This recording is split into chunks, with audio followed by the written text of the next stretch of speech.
João capítulo 4, eu vou ler do verso 10 ao verso de número 26. Diz assim o texto: Replicou-lhe Jesus: Se conheceras o dom de Deus, e quem é o que te pede, dá-me de beber, tu lhe pedirias, e ele te daria água viva. Respondeu-lhe ela: Senhor, tu não tens como tirar, e o poço é fundo. Onde, pois, tens a água viva? És tu porventura maior do que Jacó, o nosso pai, que nos deu o poço, do qual ele mesmo bebeu, e bem assim seus filhos e seu gado?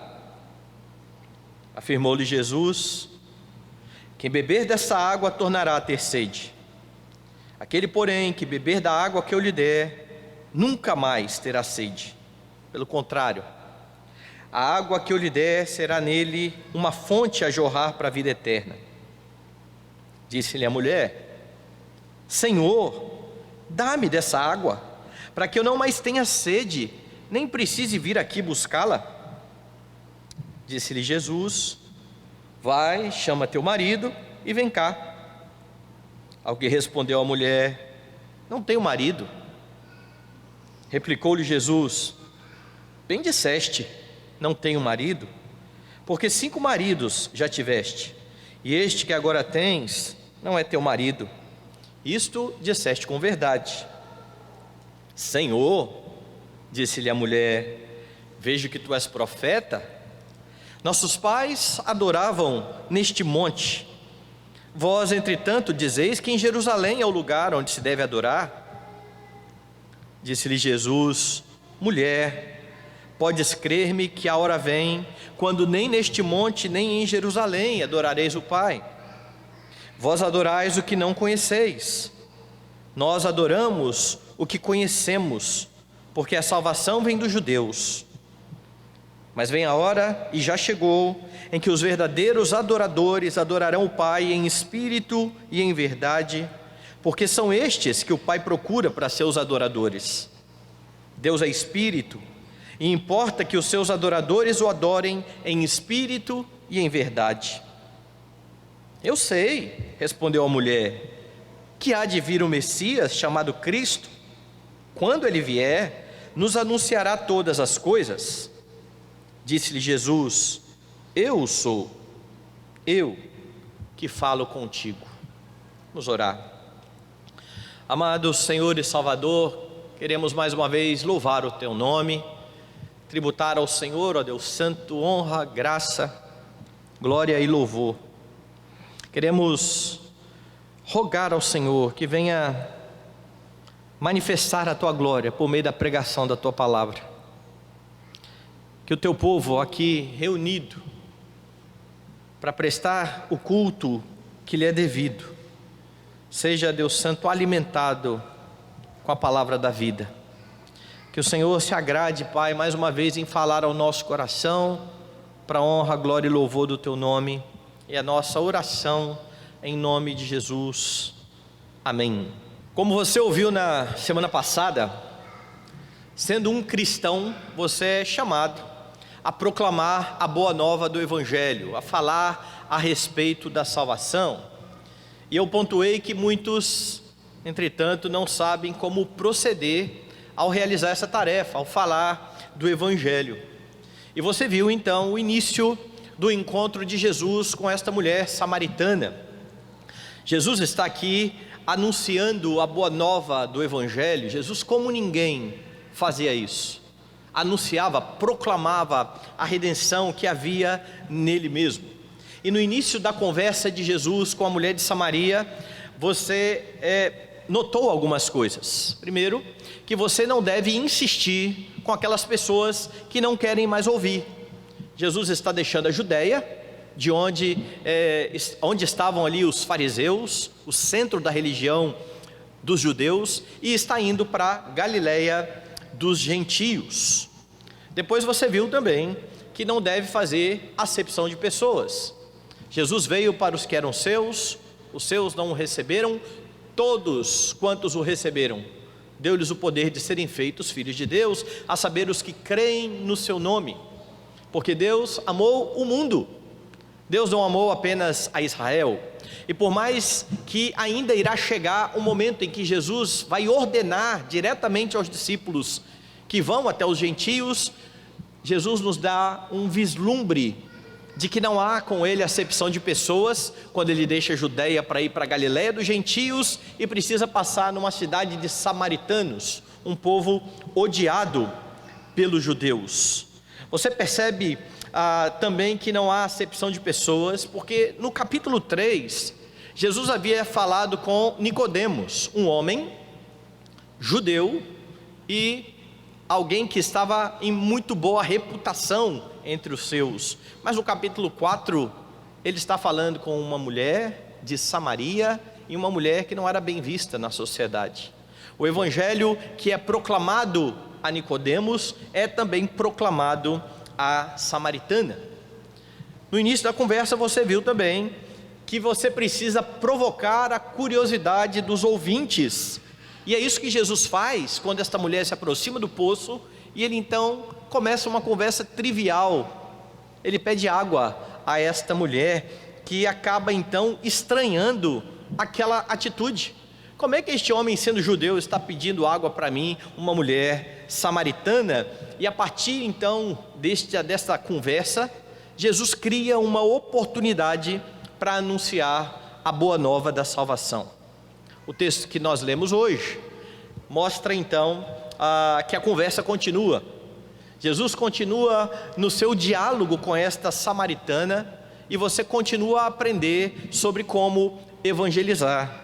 E a primeira questão aqui no texto é que você precisa aproveitar muito bem as oportunidades.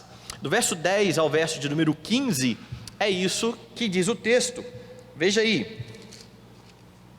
Replicou-lhe Jesus: se conheceras o dom de Deus, e quem é o que te pede, dá-me de beber, tu lhe pedirias, e ele te daria água viva. Por enquanto eu vou ler só este versículo. Lembre aqui então do contexto. Jesus despertou a curiosidade dessa mulher. Como? Pedindo água.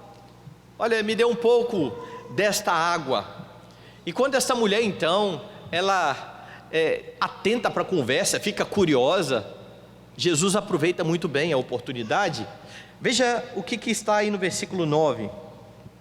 Então lhe disse a mulher samaritana: como, sendo tu judeu, pedes de beber a mim, que sou mulher samaritana? Porque os judeus não se dão com samaritanos. A mulher pergunta a razão: o que está acontecendo aqui? Como é que você toma uma atitude dessa? E aqui você tem já uma lição importante, porque da mesma forma que judeus não tinham uma boa visão sobre os samaritanos e vice-versa, a recíproca era verdadeira, os samaritanos também não gostavam dos judeus. Muitas pessoas têm uma concepção ruim dos cristãos, uma ideia ruim do que são os cristãos, e infelizmente muitos cristãos contribuem para esse tipo de visão. Eu me lembro de um pastor que pregou uma vez para um grupo de jovens, de adolescentes, dizendo que Deus nos chamou para ser diferentes e não esquisitos. Era a ênfase dele. E não é que muito crente acha que tem que ser esquisito. Agem de uma forma totalmente desconexa com a realidade. E aquilo que as pessoas olham e falam dos cristãos, o estereótipo, acaba sendo ainda reforçado por pessoas assim. Crentes que reforçam esse estereótipo ruim. Você é chamado para viver de tal forma que essas pessoas percebam o seu equívoco, que essas pessoas entendam que não precisa ser maluco para ser crente. Crentes são pessoas normais, que se relacionam com outros, e de igual forma, você não pode também julgar pessoas a partir de concepções erradas. Veja, às vezes você também se ajunta àqueles que pensam das pessoas assim: fulano é de tal família, olha, ninguém nessa família presta. Que negócio é esse? Ou fulano é dessa igreja,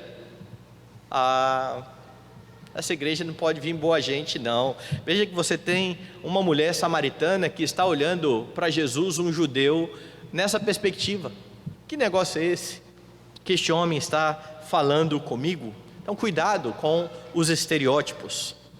Agora, por conta da inimizade racial, essa mulher está possivelmente aqui vendo a cena como: eu sou uma samaritana e mulher, e aqui está um homem judeu necessitado daquilo que eu tenho. Um judeu está fazendo um pedido para uma samaritana. E então Jesus mostra a realidade da situação no verso 10 que eu li agora.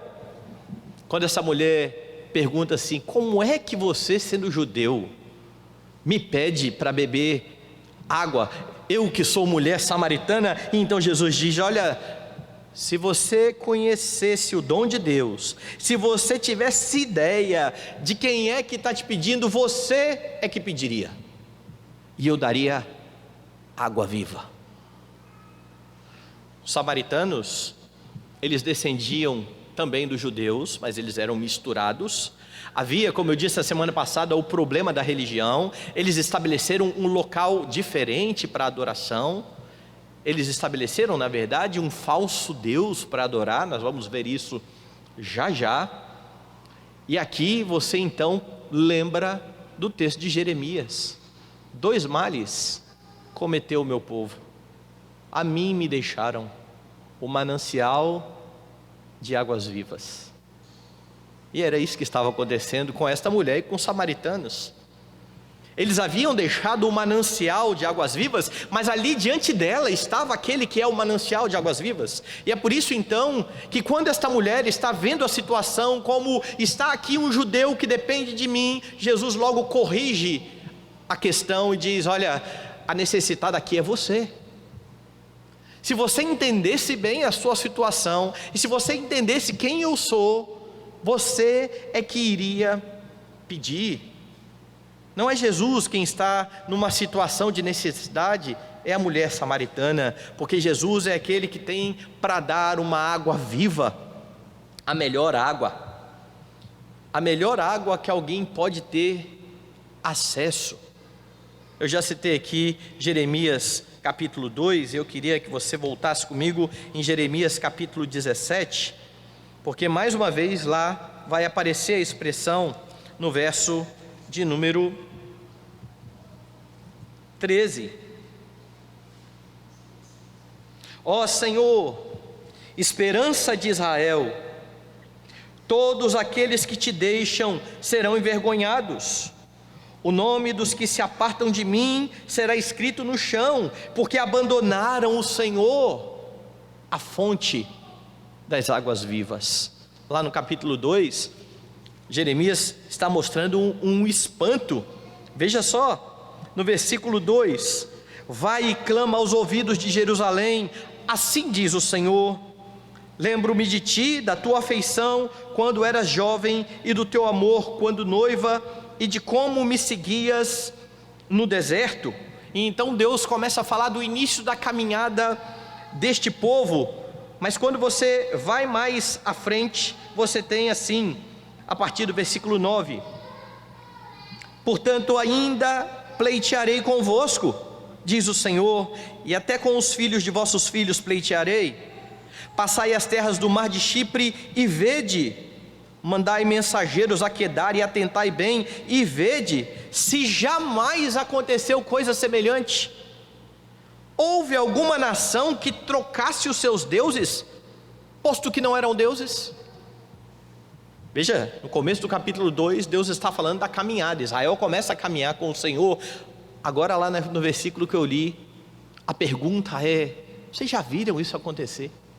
Vocês já viram alguma nação abandonar os seus deuses, mesmo mentirosos? Pois a minha nação me deixou, pois a minha nação abandonou a fonte das águas vivas.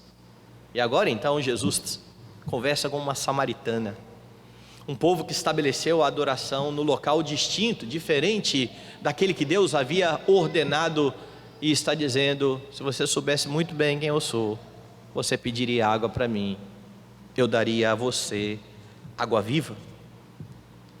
E a questão colocada então por Jesus leva a mulher a outro questionamento. Ela olha para Jesus e pensa no seguinte, veja no verso 11. Respondeu ela: Senhor, tu não tens com que tirar e o poço é fundo. Onde, pois, tens a água viva? És tu porventura maior do que Jacó, o nosso pai, que nos deu o poço, do qual ele mesmo bebeu, e bem assim seus filhos e seu gado? Está ali um judeu sentado à beira do poço, que em princípio pediu a ela água, porque ela tinha ido tirar água. Ele diz: eu tenho uma água melhor para te dar. E então ela olha: cadê o balde? Você não tem nem como tirar. Que água é essa que você tem para dar? Veja como que Jesus aproveita bem a oportunidade. Ele está instigando esta mulher a pensar naquilo que ele tem a dizer. Você é maior do que Jacó. E aqui então a pergunta da mulher é uma pergunta retórica. Ela não entende que aquele homem que está ali à beira do poço pedindo água é maior do que Jacó. Você não é maior do que Jacó. Jacó, sim, ele deu água, ele deu esse poço para nós, ele mesmo bebeu desse poço, ele deu água aos seus animais.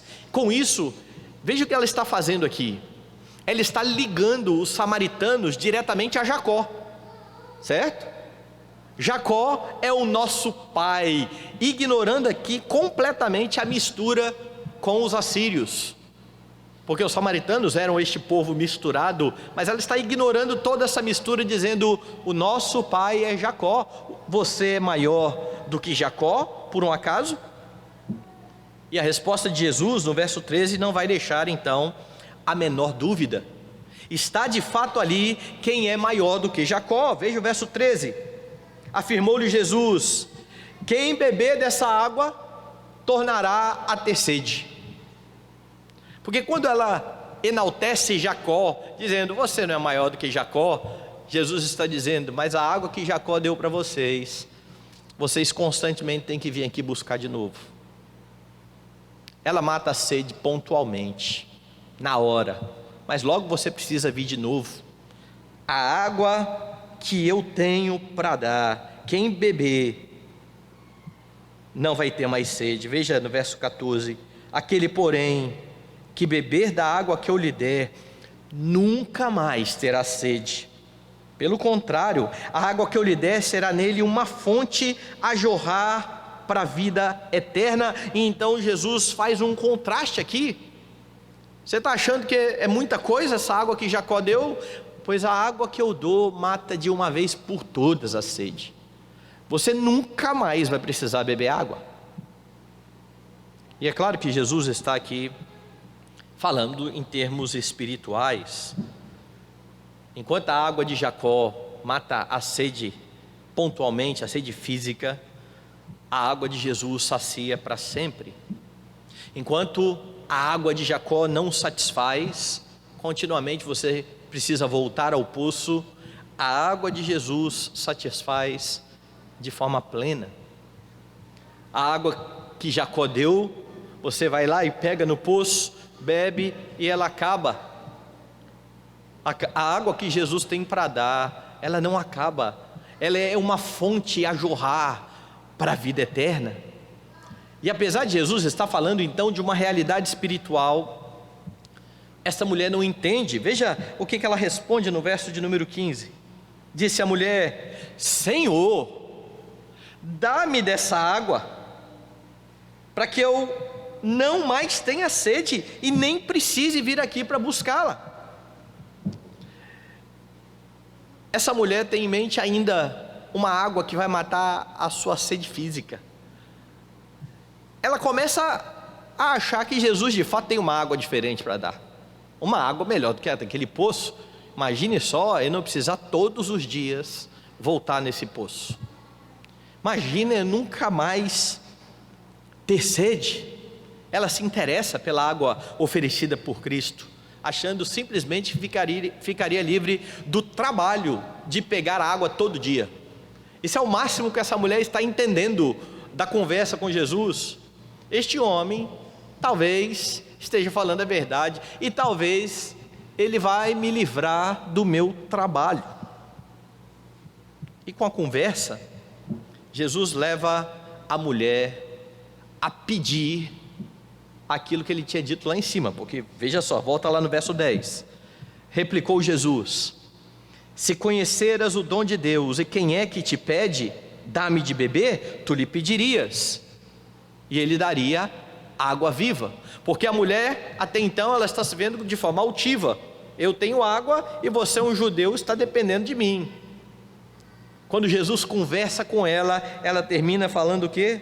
Senhor, me dá dessa água, eu quero. Jesus de fato está envolvendo esta mulher nesta conversa. Ela está convencida de que precisa dessa água, ainda que ela ainda não tenha entendido a dimensão, a profundidade do que Jesus está falando a ela. Você precisa aprender como Cristo a aproveitar as oportunidades a fim de estabelecer boas conversas e anunciar o Evangelho. Será que aqueles que estão à sua volta e que veem você falando sobre Cristo ou sobre a sua religião se interessam?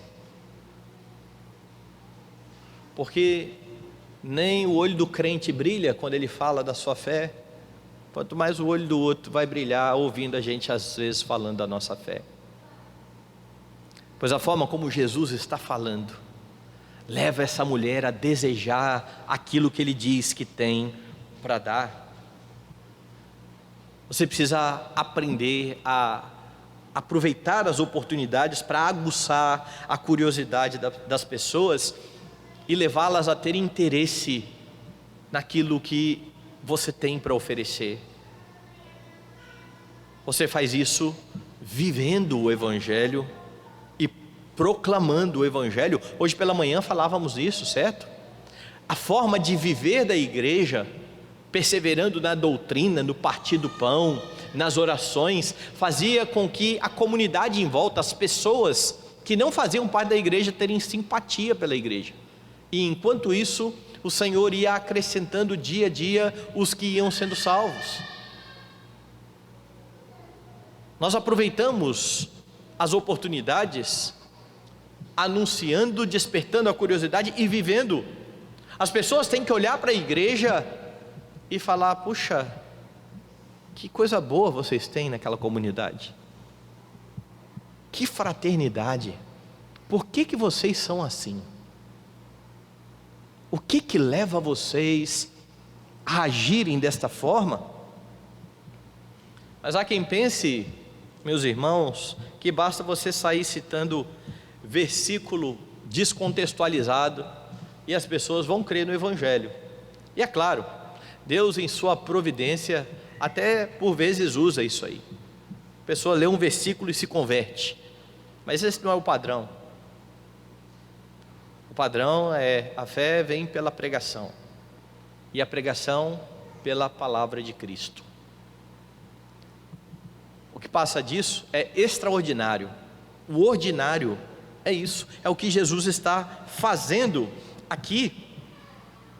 Então, numa conversa, por exemplo, sobre política, pode servir para que você fale sobre o melhor governante que já existiu.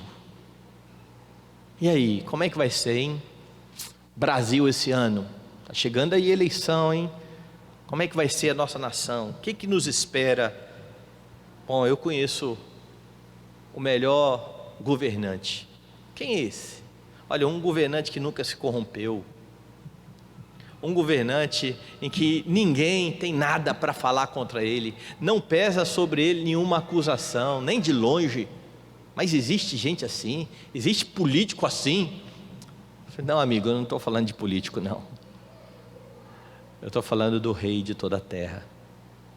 Ele não precisa nem do seu voto, e Ele governa. Ainda que homens estejam governando e estejam na presidência e no governo do estado e na prefeitura, esse de quem eu estou falando reina sobre todos eles. Inclusive, ele inclina o coração do rei, diz a Escritura, para onde ele quer. Numa conversa de política, você consegue anunciar sobre Cristo. Você consegue apontar para Cristo. Você pode fazer as pessoas pensarem, mas existe alguém assim? Você conhece o maior governante, o Rei todo glorioso. Você é uma testemunha dele. Aproveite as oportunidades todas e anuncie o seu Redentor. Mas o texto continua e mostra como evangelizar. Você precisa também confrontar o pecado. Veja do verso 16 ao verso 18 o que está acontecendo. Disse-lhe Jesus: vai, chama teu marido e vem cá. Ao que lhe respondeu a mulher: não tenho marido. Replicou-lhe Jesus: bem disseste, não tenho marido, porque 5 maridos já tiveste, e esse que agora tens não é teu marido. Isso disseste com verdade. Jesus envolveu a mulher na conversa, e finalmente então a mulher fez aquilo que ele disse lá no início. A mulher pediu: Senhor, eu quero essa água, me dê dessa água. Mesmo sem entender a dimensão, como eu disse, daquilo que Jesus estava falando. Ela está interessada nesta água que o Senhor tem para dar, nessa água que mata a sede eternamente. Mas antes de ouvir sobre a água, antes de receber esta água, essa mulher precisa tomar plena consciência do que ela é. Ela precisa entender que ela necessita, de que ela é pecadora. No início da conversa, como eu disse, por conta das diferenças raciais entre judeus e samaritanos, esta mulher se mostra altiva. Ela tem diante dela, na cabeça dela, um judeu que depende dela. Primeiro Jesus corrige dizendo: olha, você está equivocada, hein? Quem precisa de água aqui é você. Se você soubesse quem eu sou, você pediria água viva. E agora Jesus está escancarando essa necessidade no verso 16, e de forma bem simples: ok, você quer água? Vai lá, chame o seu marido. E a mulher, de uma hora para outra, ela interrompe a conversa. Essa mulher, ela vem dialogando e ela vem esticando a conversa. Ela não é de pouca conversa.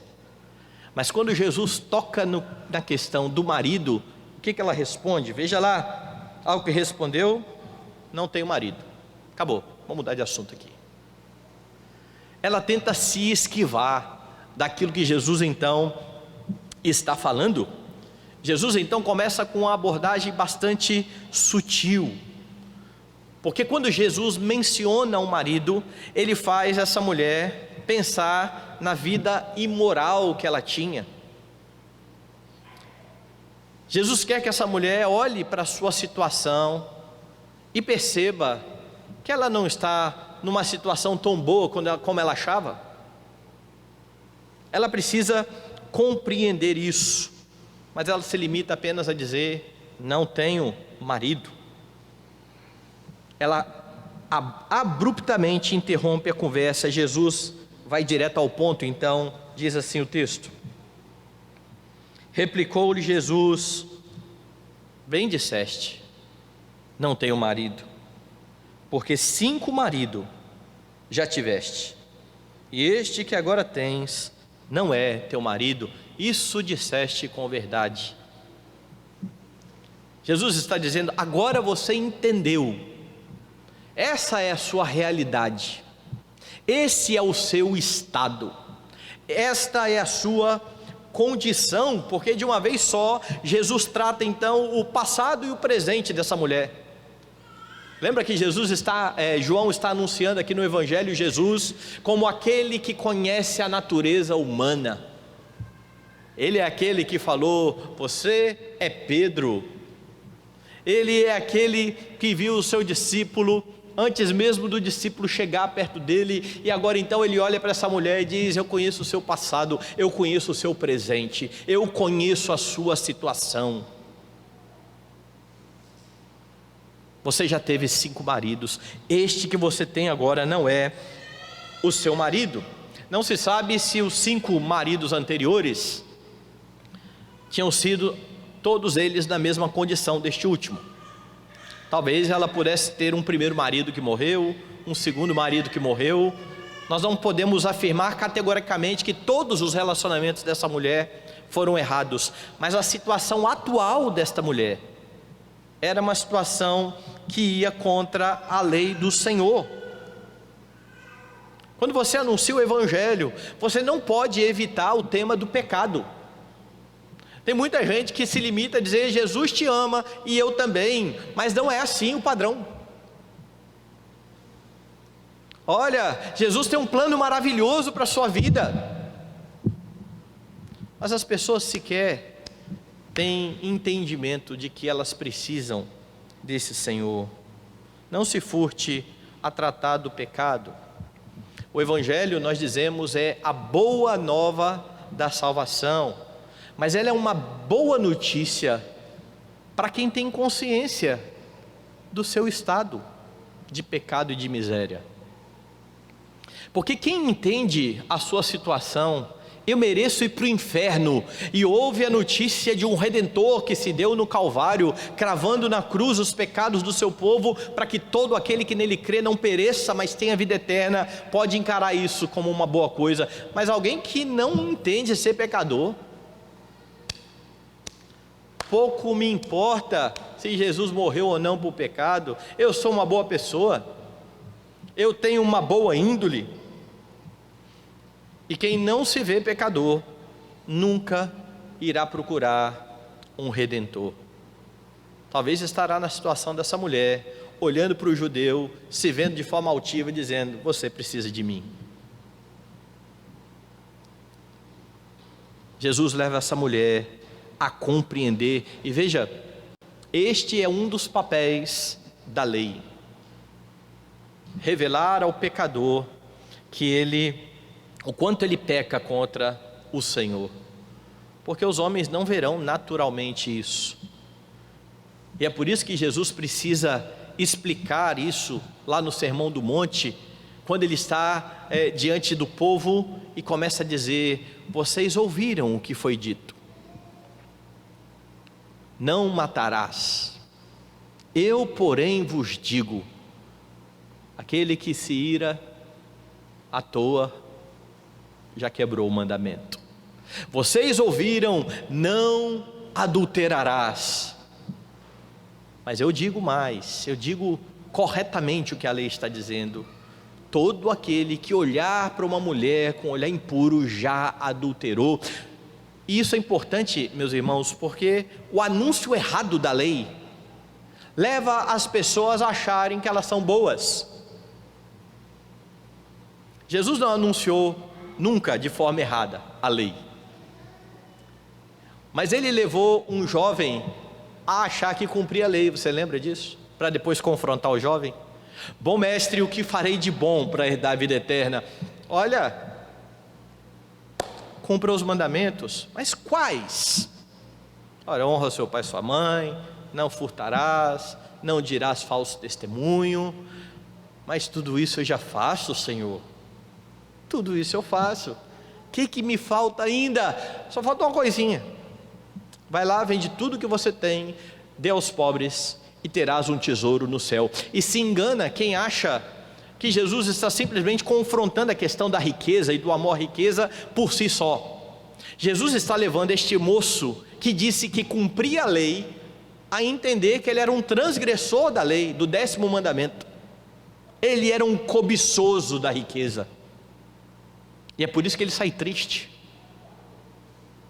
Mas quando você simplesmente cita a questão exterior da lei, você vai encontrar um monte de gente melhor do que muito crente por aí.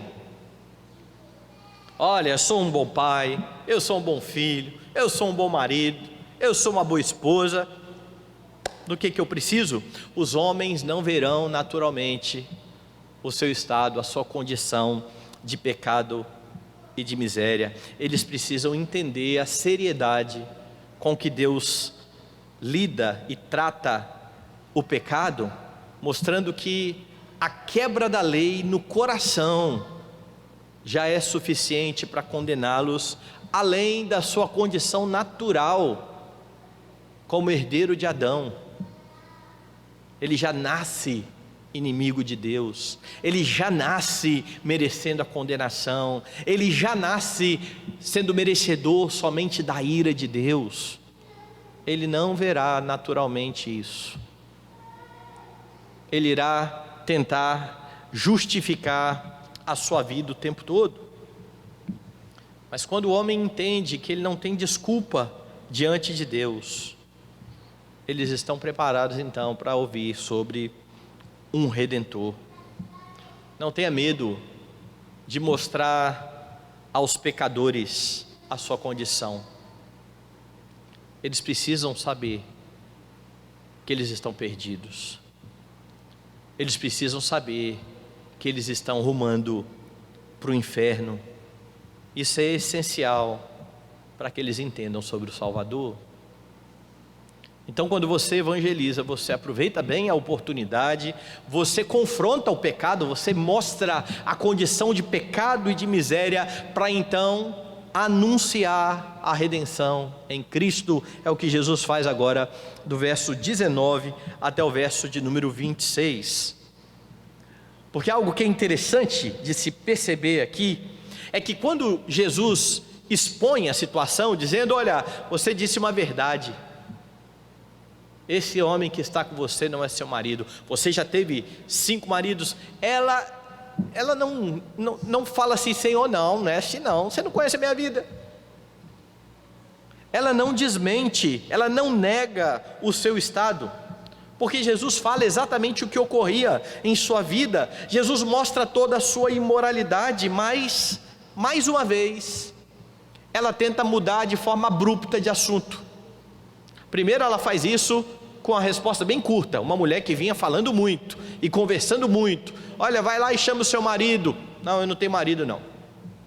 Agora Jesus fala categoricamente: é verdade, você não tem marido, a sua vida está errada, a sua vida é imoral. O que essa mulher faz no verso 19? Veja lá: Senhor, disse-lhe a mulher, vejo que és profeta. E ela começa uma conversa sobre adoração e religião. Uma mulher imoral, vivendo de forma imoral, mas ela quer saber sobre a religião. Ela se mostra religiosa, ela conhece os assuntos da religião. A fala da samaritana mostra que, ainda que em estado de pecado, ela se vê verdadeiramente como alguém que adora a Deus. Ela não é diferente de muitos daqueles que você vai encontrar no seu dia a dia. Não, eu creio em Deus, sabe? Eu tenho a minha fé, eu tenho a minha religião, coisa íntima, sabe, minha. Os homens se veem assim, e os homens dão esse tipo de resposta. É interessante perceber alguém que está vivendo em pecado, pretensamente preocupado aqui com o local correto de adoração. Agora, os pecadores muitas vezes usarão a religião como álibi. Não sou uma má pessoa, viu? Olha, eu creio em Deus, eu vou à igreja, toda Páscoa e todo Natal eu vou lá na igreja, ou eu vou lá no meu templo.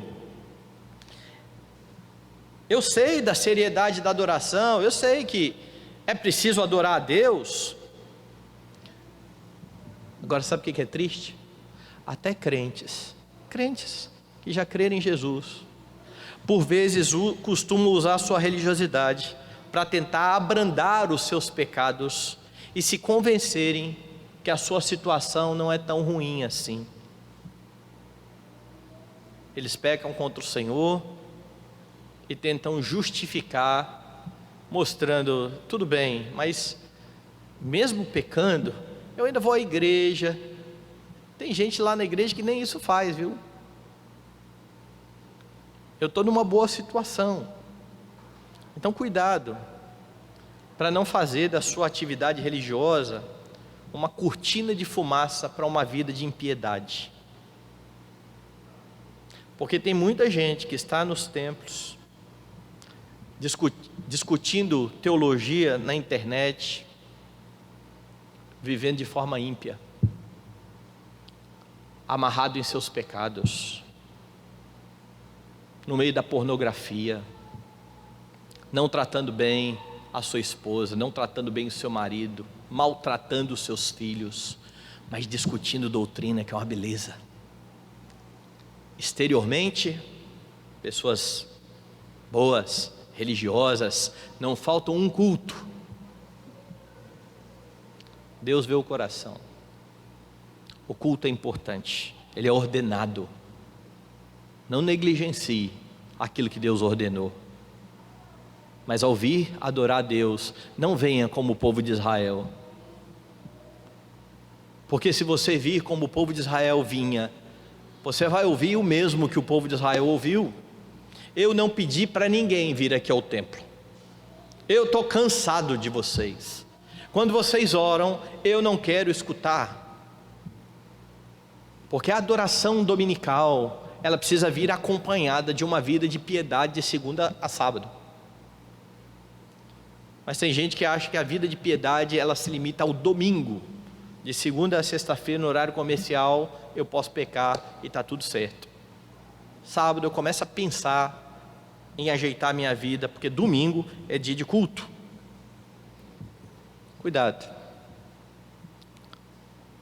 para não tentar esconder os seus pecados, porque nós conseguimos escondê-los dos nossos irmãos, nós conseguimos esconder os nossos pecados da liderança da igreja, nós conseguimos até esconder dos nossos vizinhos. Temos uma vida de Facebook, as fotos que as pessoas veem são os melhores momentos, mas Deus vê a nossa vida integralmente. Então cuidado para não estar fazendo o que essa mulher faz. Em vez de olhar para o pecado e tratar o pecado, dizer: olha, o local da adoração onde é? Você sabe o que é mais importante? Ser calvinista ou arminiano? Você quer ser supra ou infralapsariano? Cuide do coração. Cuide do coração. Porque Deus sonda os corações. Jesus está aqui com esta mulher que está dizendo: o Senhor é profeta. Eu vejo que o Senhor é profeta. Onde é o lugar da adoração? Veja que é assim que ela continua o verso 20. Nossos pais adoravam nesse monte, vós entretanto dizeis que em Jerusalém é o lugar que se deve adorar. Jesus sabe da situação dessa mulher, Jesus sabe que ela está desconversando e tentando se mostrar religiosa a despeito da sua situação de pecado, mas ele não desconversa. Veja que interessante, ele parte dessa questão da mulher para falar da salvação. Veja como que Jesus desenvolve isso. No verso 21, ele vai dizer: mulher, podes crer-me, que a hora vem quando nem neste monte, nem em Jerusalém adorareis o Pai. Primeira coisa que Jesus diz: olha, é verdade, o Pai precisa ser adorado. Todo mundo precisa adorar o Pai, mas chegou a hora em que não é o local que importa. Lembra que no contexto da antiga administração da aliança da graça, você tem a figura do templo, e todos têm que ir ao templo. Mas não bastava ir ao templo, como eu já mostrei aqui, o povo precisava ir ao templo com o seu coração contrito, porque Deus rejeitava a adoração exterior somente. O povo precisava fazer o que Isaías ordena, ou o que Deus ordena por meio de Isaías: lavai-vos, purificai-vos, tirai a maldade dos vossos atos de diante dos meus olhos, cessai de fazer o mal, aprendei a fazer o bem, vinde pois e arrazoemos. Mas Jesus então está dizendo: é verdade, o Pai precisa ser adorado. Chegou a hora em que não importa o lugar, não é suficiente estar no local correto, para adorar o Pai de forma correta. Verso 22, ele faz uma afirmação bem direta: vós adorais o que não conheceis. Nós adoramos o que conhecemos, porque a salvação vem dos judeus. E agora Jesus está tratando do problema que havia entre os samaritanos e os judeus, porque os samaritanos acabaram rompendo com os judeus, estabelecendo outro local para adoração. Gerizim é o local da adoração. E quando Jesus então fala que eles adoram a quem eles não conhecem, ele está falando daquela mulher e dos samaritanos, que quando rejeitaram as escrituras, que quando rejeitaram aquilo que Deus havia determinado como prescrição para a adoração, eles só não rejeitaram o Pentateuco, eles começaram a adorar um Deus segundo a imaginação deles. Vocês adoram quem vocês não conhecem. A situação dos samaritanos não é, apesar de pretensamente adorarem a Iavé, não era diferente da situação daqueles homens no Areópago que adoravam aquele panteão de deuses greco-romanos.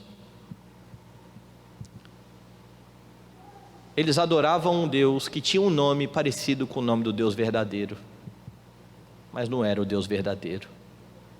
Da mesma forma que tem muita gente por aí adorando um Jesus conforme a sua imaginação, que não é o Jesus da Escritura. É um Jesus imaginado, é um Jesus que concorda com tudo que você quer. Vós adorais quem não conheceis, vocês não conhecem o Deus verdadeiro. E os pecadores, meus irmãos, ao serem confrontados pelos seus pecados, eles devem entender que é necessário que Deus seja adorado, mas que isso não se dá de qualquer forma. É por isso que, se você olhar na nossa confissão de fé, você tem bem claro lá: Deus não pode ser adorado segundo as invenções dos homens. Deus não pode ser adorado segundo as sugestões de Satanás. Deus é adorado da forma como Ele estabelece. Então, quando a pessoa diz: ah, não, eu sou religioso, viu? Eu só não gosto da Bíblia, porque eu não acredito na Bíblia. Eu só não vou à igreja, porque não precisa de templo, não precisa de igreja para adorar a Deus. Pois ela está falando tudo o contrário do que Deus diz na Bíblia. Porque na Bíblia Deus diz: não deixe de congregar, como é costume de alguns. Na Bíblia Deus diz que você é chamado para ser parte de um corpo. Na Bíblia Deus diz exatamente como Ele quer ser adorado, e que a sua palavra é a verdade. Então, se uma pessoa simplesmente diz: não, eu sou religioso, eu creio em Deus, eu só não acredito na Bíblia e não gosto de igreja, ela precisa ser notificada da mesma coisa que esta mulher está sendo.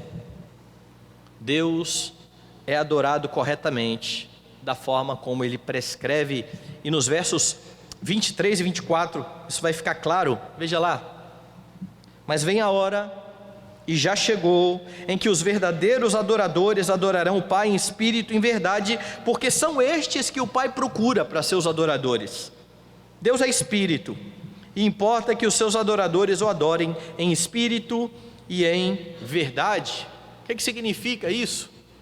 Deus precisa ser adorado em espírito e em verdade. Bom, em espírito significa de todo o seu coração, com toda a sua alma, de todo o seu entendimento, com toda a sua força. Ou seja, você adora Deus de forma integral. Não tem esse negócio de a sua vida espiritual, a sua vida de igreja no domingo, e a sua vida de família, e a sua vida de trabalho.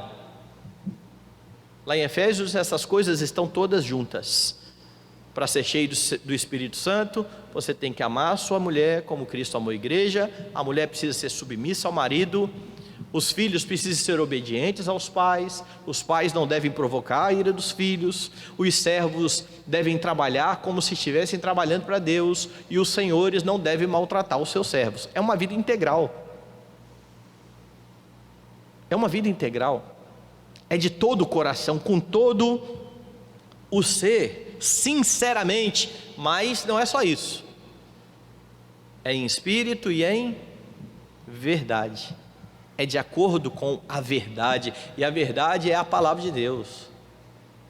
Santifica-os na verdade, a tua palavra é a verdade. Deus diz como Ele quer ser adorado. Deus não deixa segundo aquilo que os homens querem e acham. E quando alguém quer adorar a Deus de forma diferente daquilo que Ele prescreveu, precisa muito bem avaliar o seu coração, porque é muita pretensão achar que Deus vai gostar de alguma coisa só porque você gosta. Mas eu acho legal isso, viu? Não importa o que eu acho legal. Eu tenho um amigo que perguntaram para ele assim: como você acha que deve ser o culto? Aí ele falou: eu acho que o culto tem que ter de tudo, até palhaço, se puder, tem que ter no culto. Mas como não sou eu que estabeleço o culto, é Deus, né? Então esquece tudo que eu acho que como deve ser o culto, a gente precisa olhar para a Bíblia. E ele fala dessa forma exatamente para falar o seguinte: não interessa o que eu gosto, interessa como Deus diz que quer ser adorado. Deus é adorado por meio do seu Filho. Nós nos apresentamos diante dele com um sacrifício, não de animais, mas o de Cristo, providenciado por Ele mesmo, e segundo as prescrições dele mesmo. Mas Jesus está dizendo: olha, o Pai está procurando adoradores, e a ideia aqui é que não são os adoradores que estão procurando Deus. Se Deus não vier em busca do adorador, ninguém adora. É o Pai que busca, é o Pai que procura os seus adoradores, e aí então Ele pega pecadores e transforma em adoradores genuínos. E os pecadores precisam entender isso. Não existe eu adoro a Deus da minha maneira, porque Ele é adorado segundo a sua verdade. Não seja pretensioso em achar que você tem uma forma de lidar com Deus que Paulo não teve, que Pedro não teve, que Isaías não teve. Você está se achando muito importante se você tem um tipo de experiência que ninguém teve, só você. Cuidado com isso. A adoração é prescrita, mas não é só isso. Veja, o texto mostra que nesse momento a mulher interagiu aqui e mencionou que o Messias viria, e que ela sabia: olha, eu sei que quando o Messias vier, Ele vai dizer isso tudo para nós. E é esse momento então que Jesus diz: olha, estou aqui, sou eu. Veja aí nos versos 25 e 26. Eu sei, respondeu a mulher, que há de vir o Messias chamado Cristo. Quando Ele vier, nos anunciará todas as coisas. Eu estou ciente disso aí que você está dizendo, viu, profeta? Eu sei.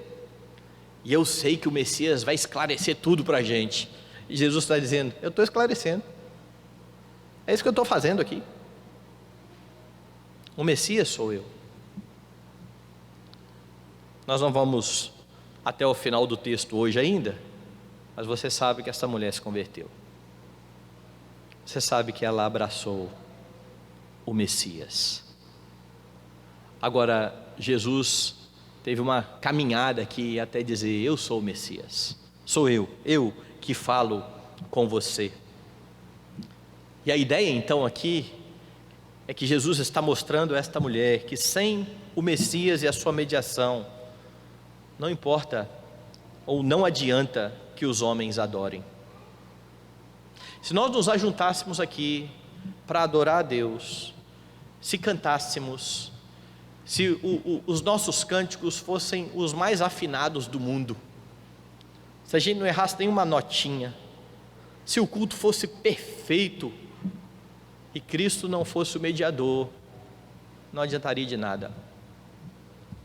Deus rejeitaria a adoração. É por isso que nós convidamos pecadores para virem à igreja, a fim de ouvir a proclamação do Evangelho, oramos para que eles sejam convertidos pelo Senhor, mas precisamos ter plena certeza de que quando um não crente se coloca no meio da congregação, ele pode até cantar, mas a sua adoração não é aceita por Deus.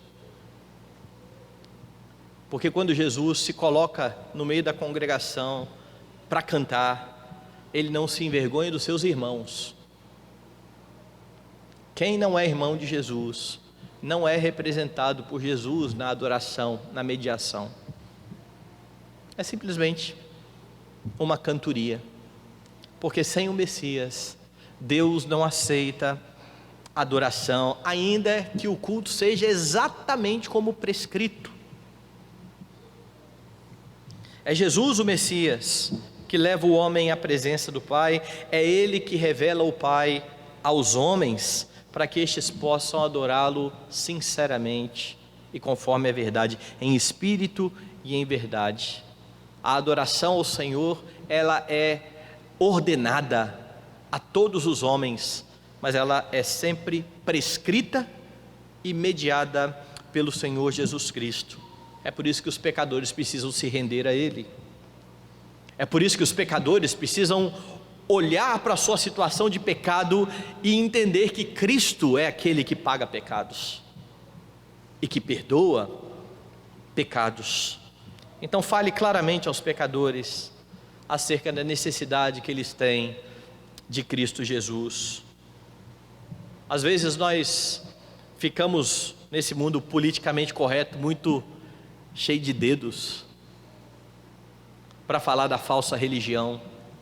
Essa mulher que está conversando com Jesus chega e diz: eu sou uma adoradora, eu adoro no monte aqui, vocês adoram no monte tal. Já imaginou nos dias de hoje alguém dizendo assim: sua adoração é falsa, vocês não conhecem a Deus? Os crentes têm medo de falar isso. Mas a falsa religião precisa ser confrontada. Porque se os homens não entenderem a sua falsa religião, eles não irão abraçar o Deus verdadeiro. Fale claramente aos pecadores sobre isso, sobre essa necessidade de Cristo, porque Ele é o único que pode levar alguém que está imerso em uma vida de pecados a ser visto pelo Pai como um adorador que adora em espírito e em verdade. Imagine a transformação que há na vida dessa mulher, uma mulher imoral, que já teve 5 maridos e que esse que agora ela vivia não é o marido dela, e que agora será vista diante do Pai como alguém que adora em espírito e em verdade, pelo mérito de Cristo, pelo mérito do seu Senhor e do seu Salvador. Jesus é aquele que livra os homens da religiosidade vazia e os faz verdadeiramente piedosos, porque Ele anuncia aos homens todas as coisas que Ele viu diante do seu Pai.